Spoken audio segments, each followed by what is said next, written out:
everyone. Welcome to the video tutorial series of the wireless communication. I am your instructor Varshata. Let's start our today's lecture series. So at the end of this video, you will be able to learn about the channel assignment strategy. There are two types of channel assignment strategies are there, and then we will learn about the interference. Again, two types of interference are there that we will learn, and we will see one of the example related with the interference. So now let's start with the channel assignment strategy. Now what is the channel assignment strategy? What is channel assignment? Why we require to assign a channel? Okay, so what is channel assignment? It is the process of assigning the separate orthogonal channel or the partially overlapped orthogonal channel to all the nodes in the communication range. Means to assign a separate channel to each and every communication link. So that is known as the channel assignment. The main motive behind the assignment of the channel is to reduce the interference impact and the proper delivery of the packet on time. So main assignment is what? To reduce the interference. You have to reduce the interference. Why? Because if the interference is there, no proper conversation is there. Channel allocation plays the most crucial role in the achieving the better performance of the network. So channel assignment means the assigning the channel or the spectrum band to the radio interference or the communication. Now there are two types of channel assignment strategies are there in the cellular system. One is what the fixed channel assignment and another is what the dynamic channel assignment. So let's see in detail. First is the fixed channel assignment. So in the fixed channel assignment, each cell is permanently allocated, that is predetermined group of channel. That means the permanently allocated channels are there, so that is known as the fixed assignment. So any call attempt within the cell can only served by the unused channel in that the particular cell. So if all channels are occupied, the call is blocked. If all channels are occupied, no channels will be available for the further transmission, then the call is blocked. The borrowing techniques where a cell is allowed to borrow the channels from the neighboring cell if all the channels are already occupied. That is always used with this type of the strategy. So the next continues with the channel assignment, that is the mobile base station. All of you aware about this, that is the MSC, mobile switching center, that monitors the functions of the base station including the borrowing, ensuring that the borrowing does not interfere with any call in progress in the donor cell. Okay, so this MSC, that is mobile switching center, is responsible for borrowing the channel if the no channel is available, but it also determines where there is no interference is there in such type of allocation. Now next one is the dynamic channel allocation. So in dynamic channel assignment strategy, voice channels are not allocated permanently. So entire pool of the frequency channel lies with the MSC, and each time a call request is made, the serving base station requests a channel from the MSC, and switch then allocates this mobile switching center that allocates the channel to the requested call following the algorithm. Okay, so now here all the channels, that is a pool of all the channels that is with the mobile switching center, and when the demand is there, that allocations will be done according to the algorithm. MSC allocates the frequency channel on the dynamic basis because this is the dynamic channel allocation. So if that frequency channel is not presently used in the cell or any other cell which falls within the minimum restricted distance of the frequency reuse, then it avoids the co-channel interference. Now it reduces the chances of the blocking, which increase the trunking the capacity of the system as well as the available channels that are accessible to the all cells.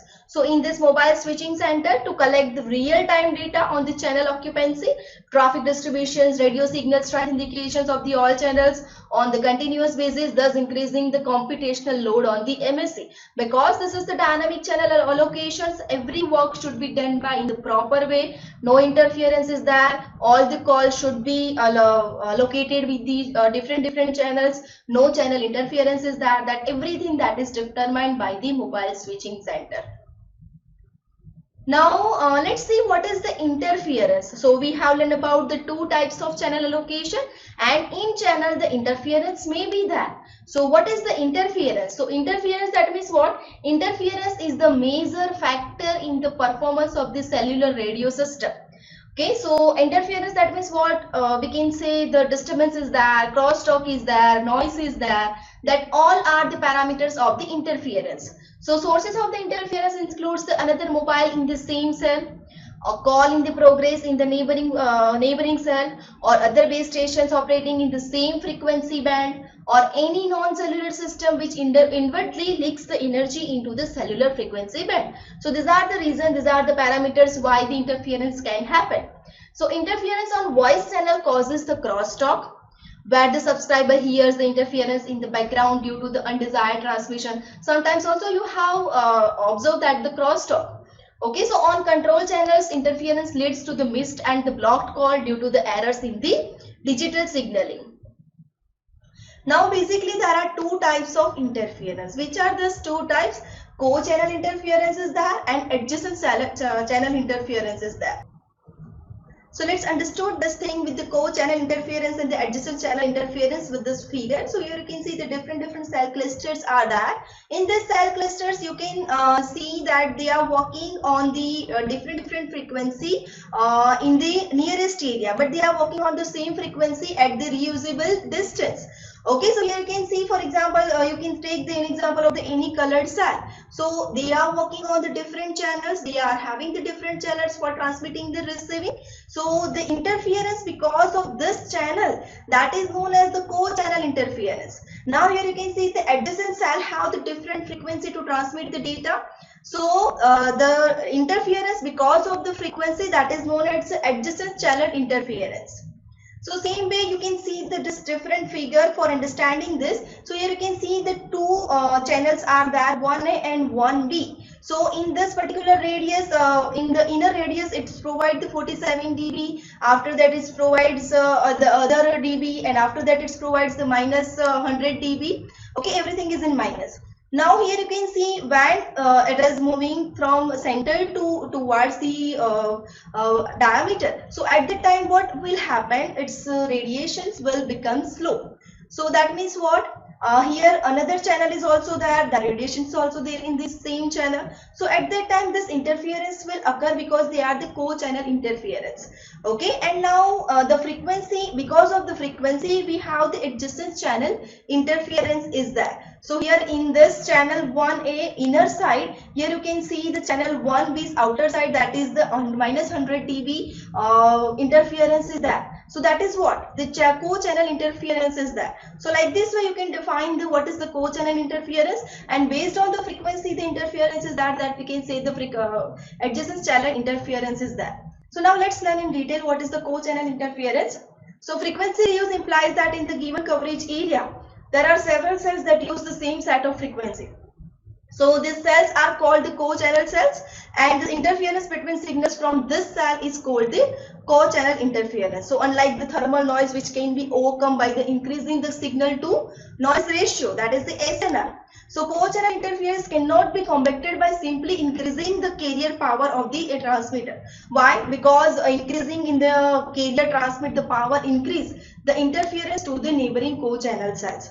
So like the thermal noise, if as we are increasing the SNR, we can reduce it, but we cannot increase in the this co-channel interference, because if you are going to increase the power, that it will generate the co-channel interference. Now to reduce the co-channel interference, co-channel cell must be physically separated by the minimum distance to provide the sufficient isolation due to propagation. Okay, so you have to isolate that particular cell where the co-channel interference is occurred.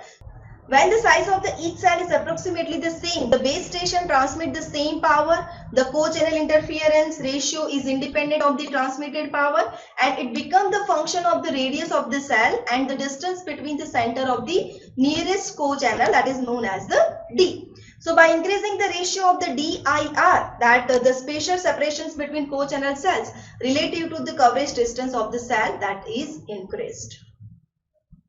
So thus the interference is reduced from the improved isolation of the HF energy from the co-channel cell. So the parameter Q, that is called the co-channel reuse ratio, is related to the cluster size. So that can be given by in hexagonal geometry cell, that is Q is equal to D by R, and that is equal to under root 3n. So a small value of Q provides the larger capacity since the cluster size N is small, whereas the large value of the Q improves the transmission quality due to the smallest level of the co-channel interference.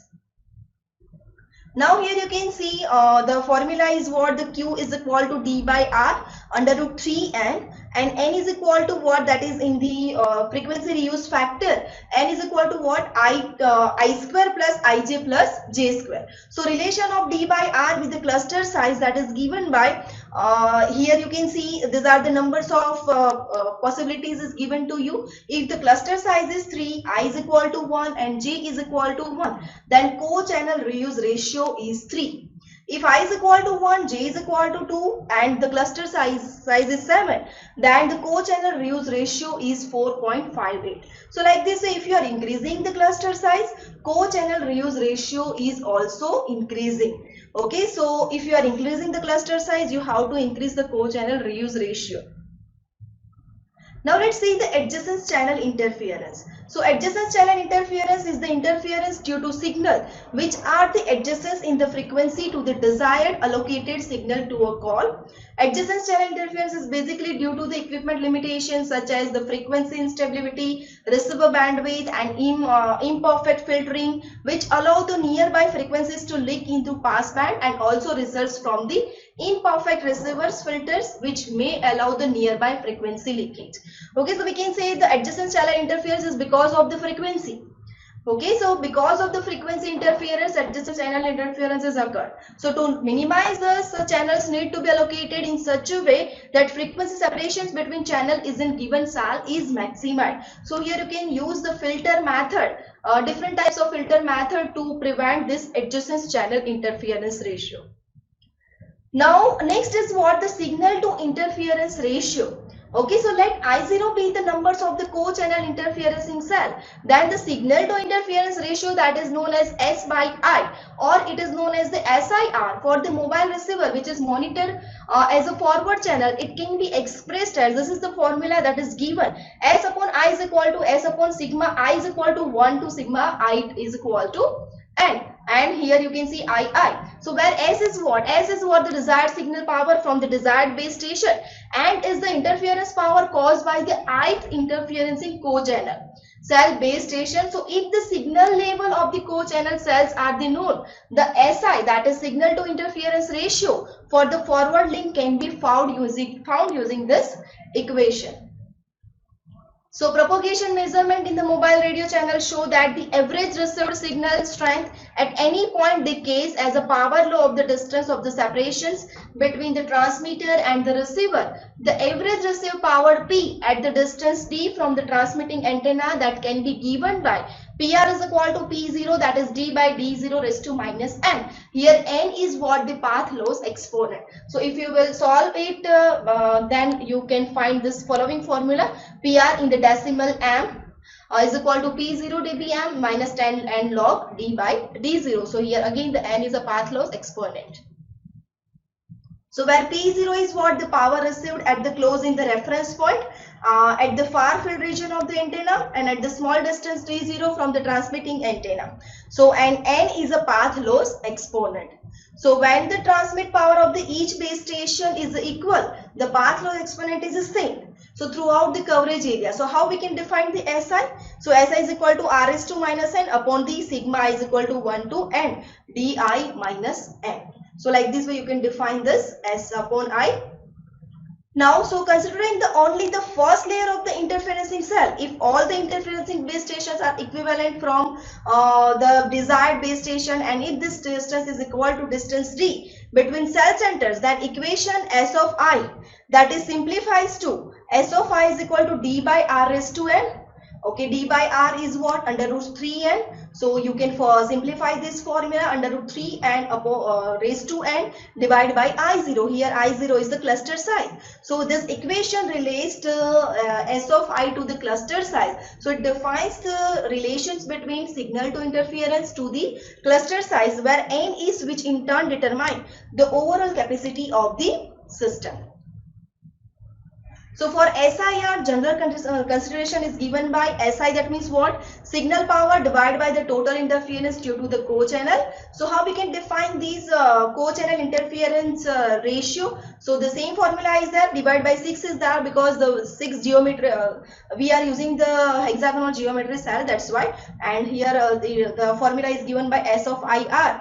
S divided by R is equal to under root 3 and raised to n divided by 6, where n is a path exponent factor, and where n is a capital N is what? The cluster size. Now let's see one of the examples, so you will have the better idea about it. So if a signal to interference ratio is a 15 dB, here the minimum requirement 15 dB is given to you for the satisfactory forward channel performance of a cellular system. What is the frequency reuse factor and the cluster size that should be used for the maximum capacity if the path loss exponent n is equal to 4 and n is equal to 3? So let's see the solutions for this. So first consider the n is equal to 4. So first let us consider the 7 cell reuse pattern. So using the equation Q by R, Q is equal to D by R under root 3n. You can define the co-channel reuse ratio DIR, that is equal to 4.583. Now using the equations of the S upon I, the signal to noise interference ratio is given by S upon T, that is equal to Y upon 6 into 4.583. So 75.3 is that. And when you will convert it in decimal, you will get the answer 18.66 dB. So since this is greater than the minimum requirement of the S upon I, n is equal to 7 can be used. Why? Because here 18.66 is that. So our minimum requirement is 15 point something, that is given in the last slide. Here you can see 15 dB is that. So it is greater than the 18.66 is greater than the 15. So here we can use the n is equal to 7. Same way B is equal, the next is n is equal to 3. So first let us consider the 7 cell reuse pattern. So using the this equation, you can define the signal to noise ratio, signal to interference ratio. So S of I, if you will calculate, you will get the 12.05 decimal. But this is the less than your minimum requirement, that is the 15 dB. So you cannot use that n is equal to 3. You have to use the larger n. So after 7, larger n is what? The 12. Okay, so using the equation that is for the frequency reuse factor, n is equal to I square plus ij plus j square. The next possible value of n is what? The 12. Okay, and here I and j is equal to 2. So the corresponding co-channel ratio is given by the Q is equal to D by R under root 3n. So if you will calculate this, you will get the 6.0.